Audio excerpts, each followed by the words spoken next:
താരസംഘടനയായ അമ്മയിൽ പ്രസിഡന്റ് സ്ഥാനത്തേക്ക് ശക്തമായ മത്സരം. ജഗദീഷും ശ്വേതാ മേനോനും നേർക്കുനേർ ഏറ്റുമുട്ടും. ഇരുവരും നാമനിർദ്ദേശ പത്രിക നൽകി.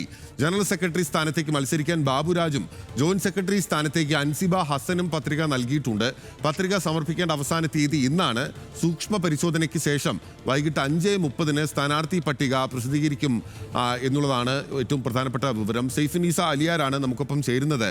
സൈഫുന്നീസ, മോഹൻലാൽ എന്തായാലും തുടരാനില്ല എന്ന് പറഞ്ഞു.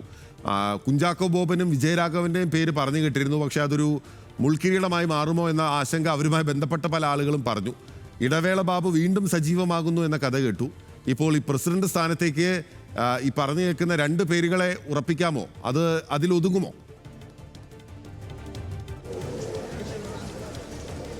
അതിൽ ഒതുങ്ങില്ല എന്ന് തന്നെയാണ് ബിനിൽ പറയേണ്ടത്. കാരണം ജഗദീഷും ശ്വേതാമേനോനും മാത്രമല്ല, പ്രസിഡന്റ് സ്ഥാനത്തേക്ക് ഒരു 5-ലേറെ പത്രിക ഇപ്പോൾ തന്നെ വന്നിട്ടുണ്ട്.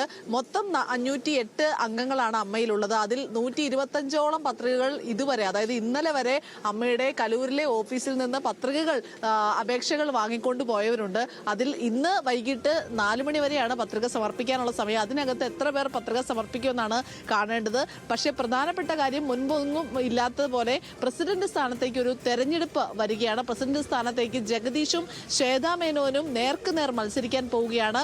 ഇനി അമ്മയ്ക്കും മുകളിൽ, അതായത് അമ്മയുടെ പ്രസിഡന്റ് സ്ഥാനത്ത് ഒരു വനിത വരുമോ എന്നുള്ളതും നമുക്ക് കാണേണ്ടതുണ്ട്. കാരണം ശ്വേതാ മേനോനൊക്കെ പ്രസിഡന്റ് സ്ഥാനത്തേക്ക് മത്സരിക്കുന്നു.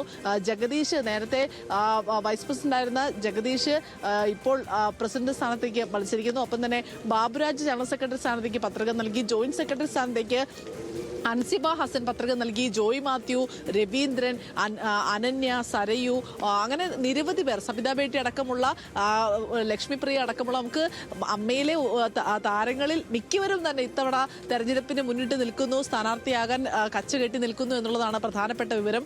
അതിൽ മറ്റൊരു കാരണം കൂടിയുണ്ട്. കാരണം നേരത്തെ മോഹൻലാലൊക്കെ പ്രസിഡന്റ് സ്ഥാനത്തായിരുന്നപ്പോൾ അദ്ദേഹത്തിനായിട്ട് പ്രത്യേകിച്ച് പാനലൊന്നും ഇല്ലായിരുന്നുവെങ്കിലും സർവ്വസമ്മതനായി മോഹൻലാൽ പ്രസിഡന്റ് സ്ഥാനത്തിരിക്കുമ്പോൾ വലിയ രീതിയിൽ മത്സരങ്ങൾ വേണ്ട എന്നൊരു രീതിയിലുള്ള ഒരു ധാരണയുണ്ടായിരുന്നു. പക്ഷേ ഇപ്പോൾ ആ സമവാക്യങ്ങളെല്ലാം മാറിയിരിക്കുകയാണ്. കാരണം അമ്മയിലേക്ക് ആർക്കും ഇനി പ്രസിഡന്റ് സ്ഥാനത്തേക്ക് വരാമെന്ന ഒരു സാധ്യത തെളിഞ്ഞതോടുകൂടി ആ സ്ഥാനം മോഹിച്ച് ഒരുപാട് പേർ പത്രിക നൽകിയിട്ടുണ്ട്. 3 സെറ്റ് പത്രികയാണ് ഒരാൾക്ക് നൽകാനാവുക. അതുകൊണ്ട് തന്നെ ഈ നൽകിയവരെല്ലാം തന്നെ പ്രസിഡന്റ് സ്ഥാനത്തേക്കും ജനറൽ സെക്രട്ടറി സ്ഥാനത്തേക്കും അല്ലെങ്കിൽ എക്സിക്യൂട്ടീവ് അംഗങ്ങൾ, അങ്ങനെ പല സ്ഥലങ്ങളിലേക്കുള്ള പത്രിക നൽകിയിട്ടുണ്ട്. സൂക്ഷ്മ പരിശോധനയ്ക്ക് ശേഷം ഇന്ന് വൈകിട്ട് 5:30 അന്തിമ സ്ഥാനാർത്ഥി പട്ടിക പ്രസിദ്ധീകരിക്കും. അതിനുശേഷം അന്തിമ സ്ഥാനാർത്ഥി പട്ടിക പ്രസിദ്ധീകരണം ഈ മാസം 31-നാണ്. അതായത് ഇതിനിടയ്ക്ക് പത്രിക പിൻവലിക്കാനുള്ളവർക്ക് പിൻവലിക്കാം. 3 പാനലുകളാണ് പ്രധാനമായും ഇത്തവണ അമ്മയുടെ മത്സരരംഗത്തുള്ളത് എന്നുള്ളതും ശ്രദ്ധേയമാണ്.